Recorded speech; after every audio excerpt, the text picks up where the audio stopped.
বন্ধুরা, আজকে মানডে মানে সোমবার, তাই আমার নিরামিষ বেগুন ভাজা, এখানে ঢেঁড়স ভাজা, এখানে পনিরের জন্য আলু ভেজে নিয়েছি।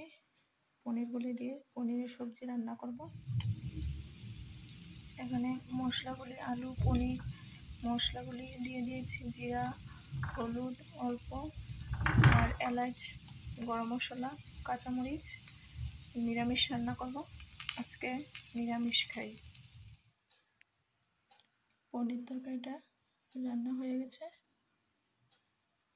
আপনারা বলবেন কীরকম লেগেছে।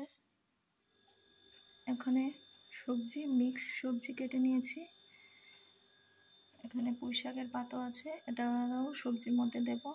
আর এখানে কড়াইতে ফোড়নে দিয়ে দিয়েছি তেজপাতা, একটা শুকনো লঙ্কা,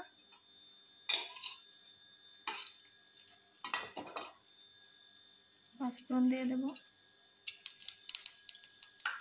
দিয়ে এটা সবজিটা এখানে ঢেলে সবজিটা মধ্যে দিয়ে দিয়েছি লবণ, হলুদ, জিরা আর হালকা কাশ্মীরি লঙ্কার গুঁড়ো আর কাঁচামরিচ দিয়েছি। আর এখন এটা ঢাকা দিয়ে রাখবো।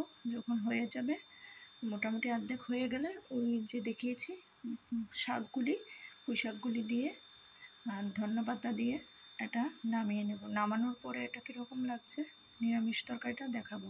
এটা মিক্স সবজি তরকারি। আমার নিরামিষ সবজিটা রান্না কমপ্লিট হয়ে গেছে। আপনারা এরকম রান্না করে খাবেন। সবজি খাওয়া স্বাস্থ্যের পক্ষে খুবই ভালো। মাছ মাংস এসব থেকে সবজি খাওয়াই ভালো।